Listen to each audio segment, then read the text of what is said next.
Hello guys, അപ്പോൾ കോഴിമുട്ട കൊണ്ട് ഒരു കിഡിലും ബിരിയാണി നമുക്ക് എത്ര പെട്ടെന്ന് സിമ്പിളായി എങ്ങനെ തയ്യാറാക്കുമെന്ന് നോക്കാം. നല്ല ടേസ്റ്റിയായി. അപ്പോൾ വീഡിയോ മുഴുവനായും കാണാം, സബ്സ്ക്രൈബ് ചെയ്യുക. അപ്പോൾ നമ്മുടെ കുറച്ച് സവാള ചേർത്തിട്ടുണ്ട്, പിന്നെ അതുപോലെ തക്കാളി എടുത്തിട്ടുണ്ട്, കുറച്ച് കൂടുതൽ തന്നെ എടുക്കുക. പിന്നെ ഇഞ്ചി വെളുത്തുള്ളി അതുപോലെ പച്ചമുളക് അരച്ചതാണത്.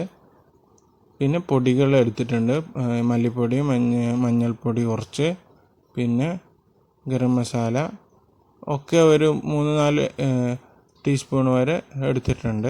പിന്നെ തൈരും എടുത്തിട്ടുണ്ട്. അപ്പോൾ നമുക്ക് പ്രിപ്പറേഷനിലേക്ക് പോകാം. ഒരു ചട്ടി എടുത്ത് ഒഴിച്ച് കുറച്ച് ഓയിൽ ഒഴിച്ച് കൊടുക്കാം.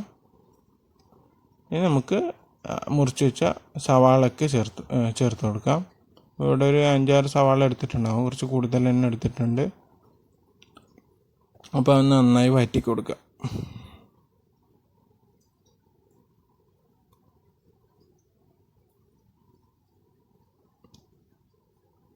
നന്നായി വഴറ്റുക.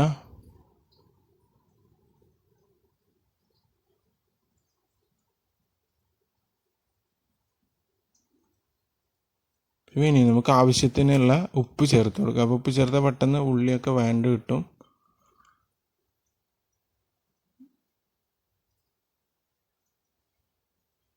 ഇനി നമുക്ക് കുറച്ച് സ്പൈസസ് ചേർത്ത് കൊടുക്കാം.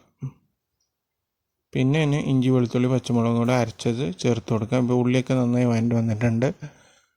എന്നിട്ട് നന്നായി ഒന്ന് വെച്ചെടുക്കാം. പിന്നെ തക്കാളി ചേർത്ത് കൊടുക്കാം. പിന്നെ നന്നായി ഉടച്ച് വരുന്നവരെ നമുക്കൊന്ന് വഴറ്റാം. ഇത് ഏകദേശമൊക്കെ ഉടഞ്ഞ് വന്നിട്ടുണ്ട്. ഇനി നമുക്ക് എല്ലാ പൊടികളും ചേർത്ത് കൊടുക്കാം. മഞ്ഞൾപ്പൊടി, ഗരം മസാല, പിന്നെ മല്ലിപ്പൊടി, കാശ്മീരി മുളക് പൊടി എത്രയാണ് ചേർത്തിട്ടുള്ളത്. അപ്പോൾ എല്ലാം ഒരു 1.5 ടീസ്പൂൺ വീതം ഉണ്ട്. അപ്പോൾ ഒന്ന് നന്നായി മിക്സ് ചെയ്തെടുത്തിട്ടുണ്ട്. ഇനി നമുക്ക് പുഴുങ്ങി വെച്ച മുട്ട ചേർത്ത് കൊടുക്കാം. അവിടെ ഞാൻ 10ഓളം മുട്ട എടുത്തിട്ടുണ്ട്. അപ്പോൾ മുട്ടയിൽ ചെറുതായി വരഞ്ഞിട്ടോ അല്ലെങ്കിൽ മുറിച്ചിട്ടോ ഇട്ട് കൊടുക്കാം. നമുക്ക് ഒന്ന് മിക്സ് ചെയ്ത് കൊടുക്കാം. നമുക്ക് കുറച്ച് തൈര് അതിലേക്ക് ചേർത്ത് കൊടുക്കുക. എന്നിട്ട് നന്നായി മിക്സ് ചെയ്യുക. അപ്പോൾ ഞാൻ മിക്സ് ചെയ്തെടുത്തതാണ്. തൈര് ഒഴിച്ച് പിന്നെ കുറച്ച് മല്ലി ഇല അതിൻ്റെ മുകളിൽ വിതറിയാൽ മസാല റെഡിയായി. നമുക്കിന് ചോറ് തയ്യാറാക്കാം. ബിരിയാണിക്കുള്ള ചോറ് തയ്യാറാക്കാൻ വേണ്ടി നെയ്യ് ചേർത്ത് കൊടുത്തിട്ടുണ്ട്. ഞാൻ ഇതുപോലുള്ള വലിയ ചെമ്പാണ് എടുത്തിട്ടുള്ളത്. അപ്പോൾ അതിലേക്ക് ഒരു 1.5 സവാള ചേർത്ത് കൊടുക്കാം. പിന്നെ ആവശ്യത്തിനുള്ള വെള്ളം ഒഴിച്ച് കൊടുക്കാം. വെള്ളം എന്ന് പറഞ്ഞാൽ അരി എത്രയാണോ അതിൻ്റെ നേരെ ഡബിളാണ് വെള്ളം എടുക്കേണ്ടത്. അപ്പോൾ 1 ഗ്ലാസ് എടുത്തിട്ടുണ്ടെങ്കിൽ 2 ഗ്ലാസ് വെള്ളം എടുക്കേണ്ടി വരും. പിന്നെ സ്പൈസസ് ഒക്കെ ചേർത്ത് കൊടുക്കാം. ഗ്രാമ്പ് അതുപോലെ എല്ലാം ചേർത്ത് കൊടുക്കാം. പിന്നെ ആവശ്യത്തിനുള്ള ഉപ്പ് ചേർത്ത് കൊടുക്കാം ഇപ്പോൾ തന്നെ. പിന്നെ അത് തിളക്കാൻ വെക്കാം. അപ്പോൾ തിളച്ച് വന്നിട്ടുണ്ട്. ഇപ്പോൾ ഞാൻ ഇല ഇട്ട് കൊടുത്തിട്ടുണ്ട്. അത് സാധാരണ വീട്ടിലൊക്കെ നെയ്ച്ചോർക്കൊക്കെ ഇടുന്നൊരു ഇലയാണ്. അപ്പോൾ ഉണ്ടെങ്കിൽ ചേർത്ത് കൊടുത്താൽ മതി. നല്ല മണമാണത്. വെന്ത് വന്നാൽ അതിന് അരി ചേർത്ത് കൊടുക്കാം. വെള്ളം തിളച്ച് വന്നിട്ടുണ്ട്. പിന്നെ അരി ചേർത്ത് കൊടുക്കാം.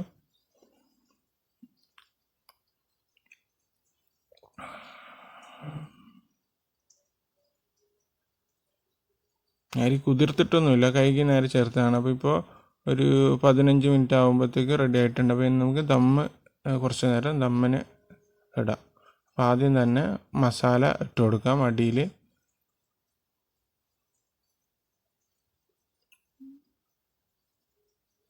മസാല മുഴുവനായി ചേർത്ത് കൊടുക്കുക. അങ്ങനെ ഇപ്പോൾ ലെയറായിട്ടൊന്നുമല്ല ചെയ്യുന്നത്. അതിൻ്റെ മുകളിൽ ചോറ് ഇട്ട് കൊടുക്കുക.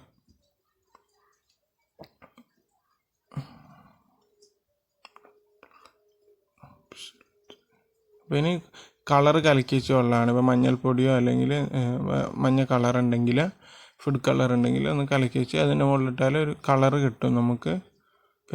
പിന്നെയും കുറച്ച് ചോറ് ചേർത്ത് കൊടുക്കാം. പിന്നെ ഒരു നെയ്യ് ഇട്ടാൽ പ്രത്യേക ഒരു മണമായിരിക്കും അതിൻ്റെ മുകളിൽ.